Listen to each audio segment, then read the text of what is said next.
my name is Susannah Joffe. I'm an indie pop, indie rock singer-songwriter, and I'm currently working on my second EP and have a new single coming out in 2 weeks and a self-directed music video coming out in 4 weeks.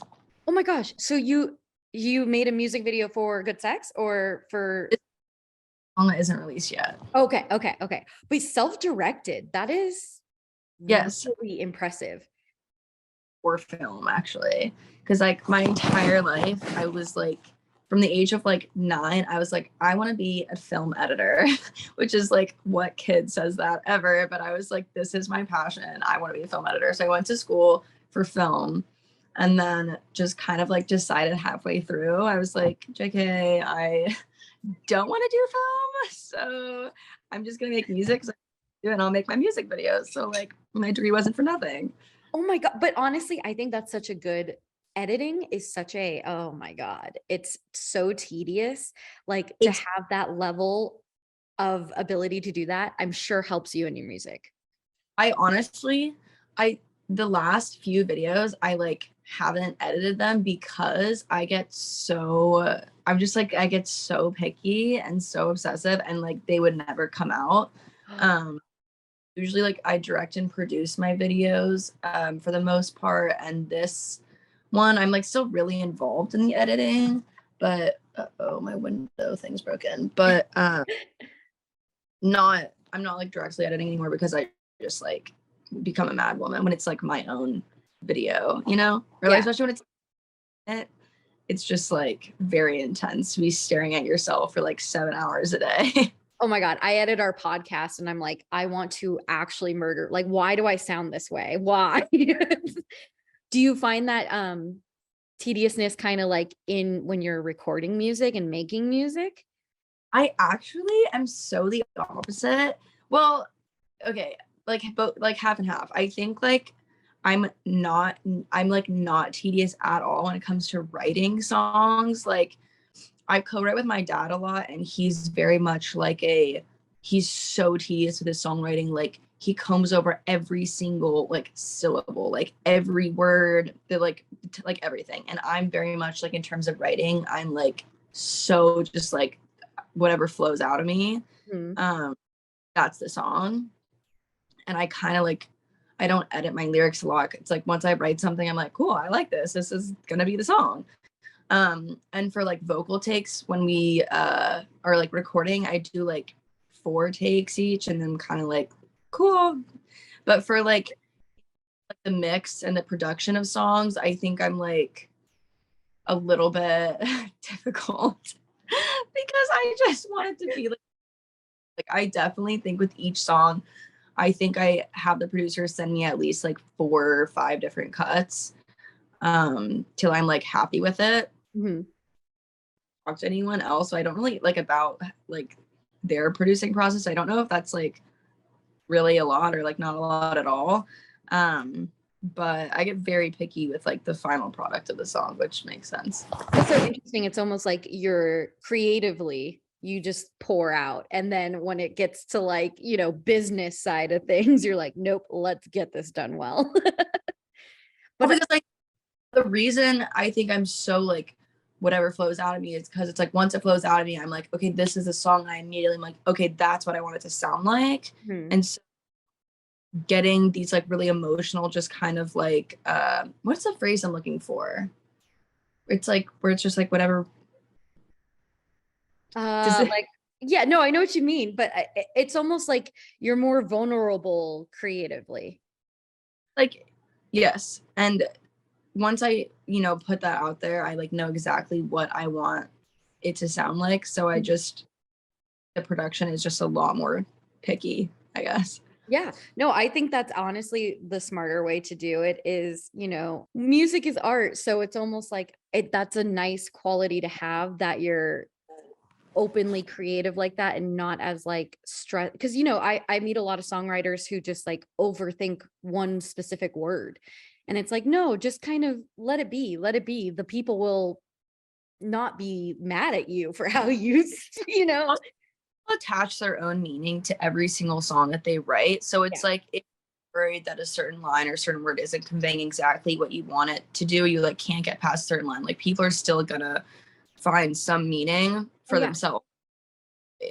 And that's what's so cool about music too, is the fact that it is so subjective to every person who listens to it. Like I could take something totally different from what you even mean about the song, you know, and it's like applying it to my life or applying it to a situation is so, like, that's what the best thing about music, right?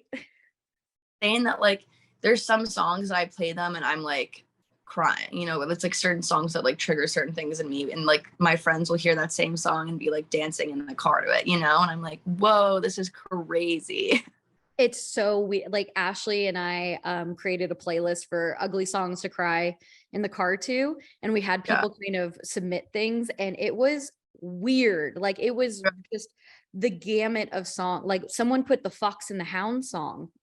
I Oh mean, my, that that's kills me too.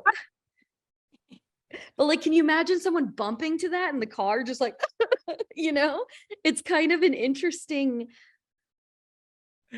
Music is so cool that way. It's my favorite thing about it. So, what do you like to cry in the car to? I think like Bags by Claro is probably my cry song. I think that, and there's like a few. I think that and like some Phoebe Bridgers songs if I'm in a bit like if I'm feeling sad, if I listen to like certain ones of those and I'm like, okay, but Bags like really, if I'm like already like if I'm like I need to cry, Yeah. Bags is going on. So cool. I love that though. But honestly, I kind of see the similarities in your music. It is very edgy is kind of a dumb word, but you know, it has a little bit of a bite to it. Along Yeah, with yeah. being very, very open and vulnerable about it. So I see I see where you're going in your music. Like, do you feel inspired by Clara? Like, what's the Um inspiration? I like I've started compiling a playlist the last few months of like songs that I heard the second I heard them. I was like, this is one of the best songs I've ever heard in my life. Yes. And like Alewife and Bags are both on that playlist. And like I love all of Immunity, but like those two songs like inspire me so much. And like mean so much to me just like on like a personal level. um I like those songs have inspired me to write so much, like just Really? so yeah, I have like such a visceral reaction to both of them, like, and Alewife too. Like Alewife is one of those songs where like it's not like a cry song, but it kind of puts like a pit in my stomach when I listen to it. Because I'm just like such the type of person where like literally like the temperature outside or like a smell or a song or something really will just bring back like so many memories and experiences and like feelings I had in my body when I like was listening to them for the first time or whatever. So it's like those songs are very powerful for That's me. so great. So you're kind of inspired by experiences and Definitely. just general emotion, you know, like is it hard to kind of write, like is it hard to sit down and write, or is it just more of something that flows naturally kind of and you're just like scribbling as you can? Both, because like I think lately I've been feeling like a little limited in my songwriting, that I'm writing too specifically about my own experiences, and I'm like worried that maybe it's not like relatable to people or connecting with people because like I'm truly sitting down and writing about like shit that I am dealing with or going through. But at the same time, like everyone, you know, to a certain level, we can all relate to like the same bandwidth of feelings to an extent. Um, I mean, I just moved, and I feel like since moving, I just moved to New York, and I've just been like sitting down and just writing. Like there's just been a lot more writing going on. I'm trying to get myself to write like a verse and like half of a song like every week, Wow. just for fun. And so far it's good. Swimmingly, it's good because I'm having to try and look past like just the surface level of like events that are happening to me or like relational stuff going on, and kind of like dig through like the emotions behind that and like how it makes me feel. And you know, that when you boiled songs down, it's like what people are feeling when they're writing them, what they're feeling when they listen to it. So I'm trying to dig a little deeper. It's almost like therapy, you know, it's like you have to keep like peeling back the layers until Yeah. you get to that like core feeling. And, you know, to make music around that is so special, I think. Um, it helps, I think it helps us. It helps all of us. I think it helps, but at the same time, I think it helps to an extent, and then it also is hard because it lets you kind of dwell in those feelings a little bit more. That's true. That's true. Again, it's really easy for me to like go back to like a time in my life when I was like heartbroken and whatever, and like write songs about that, because it's just like, you know, I can easily recall how painful that was. But I'm like, be sitting in that feeling again to be writing a song. You know what I mean? Yeah. Yeah. It's almost like you're reopening wounds every time you probably Yeah, listen to your own music, you know? totally. Like it's like it's cathartic because it is kind of reopening a wound and trying to like acknowledge the pain that was there that maybe like wasn't fully dealt with, or like residual pain that's still there that I'm still dealing with. But you know, it's hard to like sit in those feelings like every time you sit. But I'm somewhere where like I block feelings really intensely, so I think it's like probably good for me to just like sit with it, but Mhm. it's hard. Yeah. If you do you perform live a lot, or so Yeah. how does it feel kind of singing those songs live, and like, you know, that's got to be people just kind of staring at you while you sing these very personal and heavy songs for yourself. um it honestly, it's so rewarding. Yeah. um I think like I just did a short tour with Sunroom, and I'm going on tour with them again in a few weeks, and like their audience are like younger women, Mhm. um, like high school girls and like girls starting college. And I think like that's especially when like those emotions are so tender. And then it also feels like really sweet to be kind of sharing that space with these like young girls, you know. And I'm like, I was y'all once, like I know exactly what you're going through and what Yeah. you're, and like it's almost like I'm singing to my younger self in a way, like singing for a younger audience. Yeah. And even when I sing for like my own headlining shows, it's like probably more like 20 to 25 in terms of age. It's still you know, I can just like see people really connecting Mhm. with it. But like when I sing these like really sad songs that are really sad for me, I'm like, oh, you know, maybe it was worth it. Maybe It I'll was 1,000%. I think it's worth it as someone who connects very deeply to live music. Like there's something healing for all of us too when we see our person perform our favorite songs, you know? It's like, thank you. You know, like we want to hear it. I've had so many conversations with people about this lately, just because I like, I don't know, the last few concerts I've gone to, I've just been so aware of like, oh my God, like we are like animals gathering around to like listen to someone we idolize sing a song that we listen to every day. But like we have to see it live. Like there is something insane about seeing like a song that you connect with live. And like the fact that, you know, live performance and gatherings and stuff dates back to like when we were like literally monkeys, you know? Mhm, yeah, exactly. And we're still doing it. And we're still, I mean, when the pandemic happened and it was, you know, no live music, I think we all went a little nuts. Like that was the one thing I was like, I can't handle. I need live music again. Yeah, it was no. God, I still can't believe that happened. I know. Do you ever think back and be like, holy shit, that was a thing? That was a Had, thing. like once every few weeks, and I'm like, holy fuck, I cannot believe that is a real thing that like we all went through. And like Literally. Literally. I think it's just one of crazy. those moments that also like I going back to live shows, I feel like every show I go to, even still now that we're really back into it, like the connection I feel to everyone kind of around me too has deepened. Like I feel so much more appreciative. Sure. of kind of that performance, especially for artists.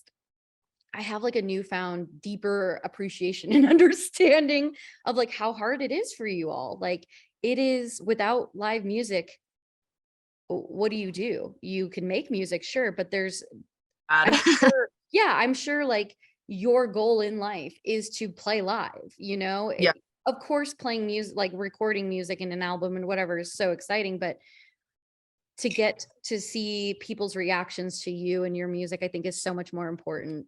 Do you think do you think playing live is kind of the ultimate goal for you in this crazy In world? the sunroom, it was like the funnest time of my entire life. Like, I feel like I can confidently say like that was probably like one of the top 5 happiest moments of like being on stage, like singing with like meeting new people.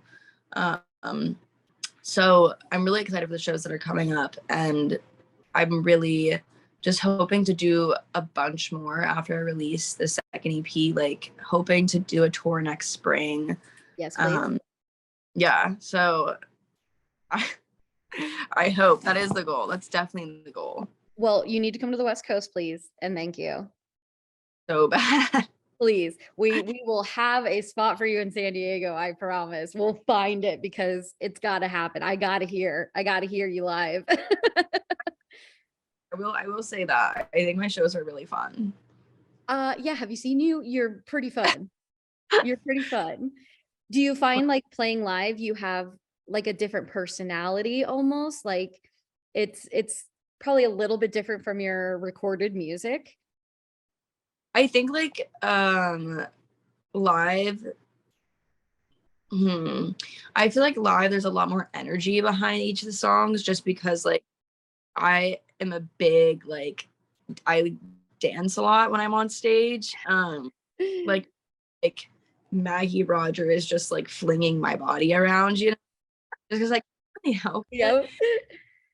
Like a lot of energy behind it, and also I just think like a lot more emotion behind it. I'm also like kind of like an ugly faced singer, you know, like when I'm singing, like I'm very like squinting my eyes, like furrowing my brows, just like really taking myself back to where I was when I wrote each song. Yeah.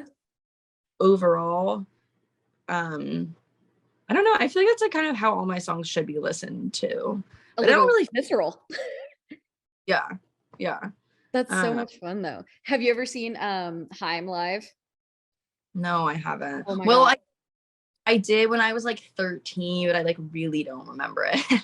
She does SD Haim does the best bass face where it's just like Nat. And I think that's like I love the rawness of an artist who's just so into their music. Oh, So I am appreciative of like that energy because yeah, you can sit there and play guitar and sing. Is that connecting? Maybe for some people, but I think for I like would want, you know, like if I see someone high energy, I'd like want to be their best friend. So I think that connects fans to the artist a lot more. I agree. It feels Yeah. like I feel like I get to just kind of like show my personality off more. Yeah. I think my social media is like so inaccurate of what I'm actually like, and Curated. so curated and like kind of embarrassing and annoying. No, no. Oh, it's just like so silly. But I think everyone knows at this point, like it's just like what you have to do. But Yes. it's nice to go live and be like, hi, like I'm a real Yeah. person. I mean, speaking of kind of social media and how you portray yourself, do you find it to be almost exhausting to have to be so professional? And I say that in air quotes, I to hate it. promote your music. Yeah, yeah, like you don't really get to kind of show your goofy side because you have to be a businesswoman almost, you know? Like you have to do it all. Yeah, it's like I just hate social media so much. Like I wish TikTok would get burned to the ground. I hate that app. When I heard TikTok was gonna be banned, when there was like that was like a Yeah, discussion, like fingers crossed, baby. Please. I hate that app. So I hate TikTok. love I it. like I like Instagram more because I do feel like I can post more of like whatever I want. But like Twitter, I really am like posting whatever the fuck I want. And it's like fun because like I feel like I engage more with followers on there because I'm posting like literally like Your thoughts. who even knows what, like yeah, literally like just like ridiculous shit all the time. It's just like I don't know, it's really frustrating that I think like success is really measured by like how viral you are, your ability to now. And like I've had so many managers and like A&Rs and stuff basically be like, all that matters is like if you go viral on TikTok, like if you're popping on TikTok, like that's all that matters, which really sucks. It does. Because it's like such a shot, you know, there's like so many people in there, everyone is selling something, it's just like such a shot into the dark. Exactly. And we talk about I'll talk about a lot how virality just isn't sustainable At all. You can you can go viral once, but is that having people come back to the new music you release that isn't going viral? You know, that's the kind of shitty thing. It's like it's not building community. It's just building a one and done kind of thing, which I think is so harmful for artists because that's not what music is about. But it's also like I agree with that, and like this might sound kind of mean, but like that gives me a little bit of peace, a little. I'm like, no, I get it. I'm like not viral, but I'm like slowly building something, and that's okay. Like it's okay. Like it'll be fine. But then I also see, and I will say, like at least the people I've seen that go viral are like so talented. Like I'm like, oh yes, Katie, Greg, McLeod. Yeah. Oh my God, that song kills me. Just went like pretty viral, named Grace Gardner, absolutely incredible. Like all these, and like Quinny from Touch Tank, like I literally love all of those songs. Yeah. But then seeing them getting signed, these huge tours and like getting signed by huge labels, it's very you know, shiny and like you know, obviously I'm like, wait, I want that. So, you know, it's like every day striving to have this like one hit wonder on TikTok to kind of jumpstart my career. But you know, but also I've heard of these TikTok artists, you know, who then play festivals and there's no one there. Yeah. You know, that's the kind of tragic thing is these huge music industry companies, record labels, they like just throw you out to the sharks almost without building up the brand, building up the community. And it's just like, all right, good luck to you, you know? Yeah. No, it definitely feels like they kind of just like use those people till there's nothing left to be used. Weird. It's all about money. Crazy. Who knew? Capitalism. Who? What? Yay. But that's, I mean, it's just such an interesting conversation that I've been having with artists too about virality and whatnot and social media and just making sure artists are okay too. I feel like the social media aspect is probably so damn draining on your mental health. It's just like it's even like that's what I do for work, and that's like it's draining on me. And I think it's a conversation to really start having is how do we protect artists from burning out? How do we protect their mental health, their physical health even? You know, it's kind of sad. I hope we have more conversations. I think especially women, we're very geared towards like that kind of community building of just like, this is me. I'm going to go have a mental breakdown now. Thank you. Bye-bye. You know, like I've like posted on TikTok. I like the whole TikTok stuff, like it sounds so silly, but like there have been moments where it has like really, really, really, really affected my mental health. And I've had to like step away from it for a few weeks. Because I would like wake up, check notifications, be like, nothing. You know, like 1,000 views again. Yeah. Yep. Literally like feel like shit. And there's been a few times where I've like posted rants on TikTok being like, this is so draining. It makes me feel like I feel so self-deprecating the way I speak to myself when I like go on TikTok and I'm like not seeing engagement I want to. And it's just like so bad for my mental health and so exhausting, blah, blah, blah. And so many people would like comment and like relate to it and be like, I had people like texting me being like, dude, I saw your post. Like, I'm struggling so much right now with that. It's just like, it Then why are benefits. we doing it? You know? Because it's like TikTok is doing the work of labels for them, you know? It's Yeah. developing, it's A&Ring artists, it's everything. It's doing all the work. Yeah. But, you know, everyone says it like the music industry is going to shift soon, but until then, I unfortunately will be posting a TikTok every day between 6 and Right. I mean, it sucks that you have to play to the algorithm. You have to play to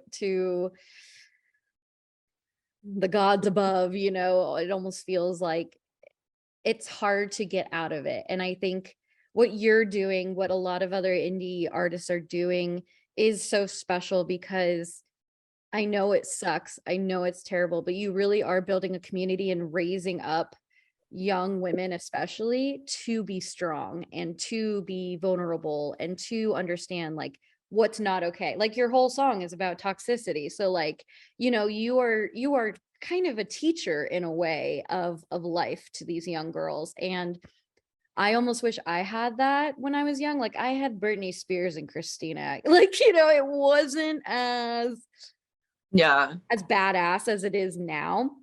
So I really like, I'll just say it, I'm very appreciative of you and your music and what you're doing right now, and the little niche you're carving out, because I think it's important for women to hear about. I think it's important for people to relate to.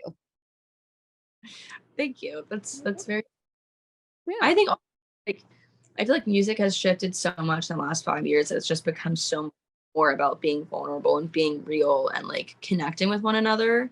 And I don't know if that's like a little bit of a byproduct of the pandemic, but I feel like I definitely noticed just like a shift where songwriting became more of like diary entries.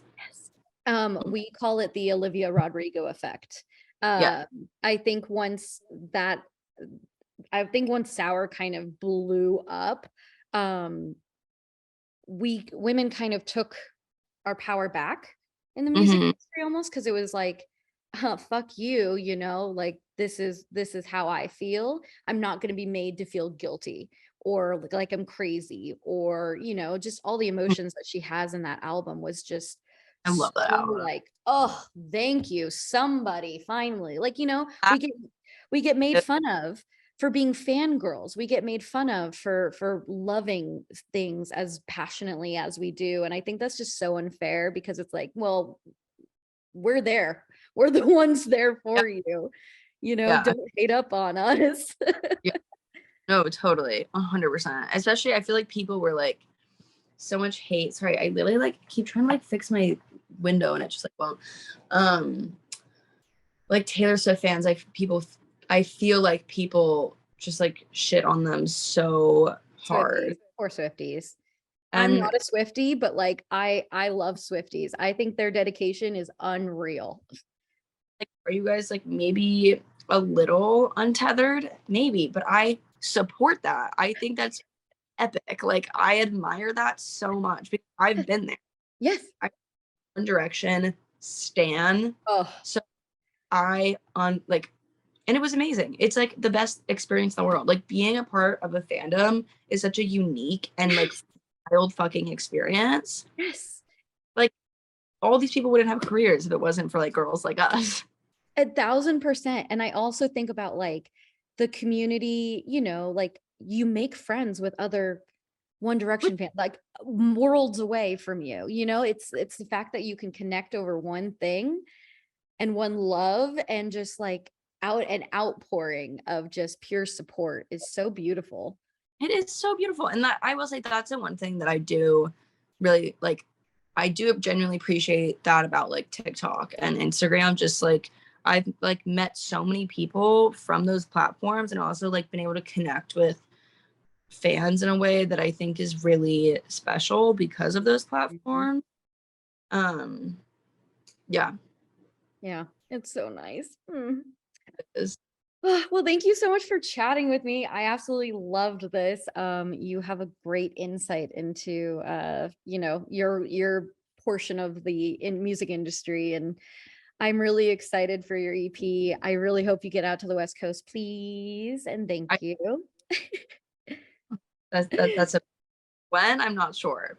Hopefully next spring. I'm crossing fingers and hoping desperately. But So perfect. Awesome. Well, thank you so much. Have a great day, okay? great chatting with you. Have a good one. Bye.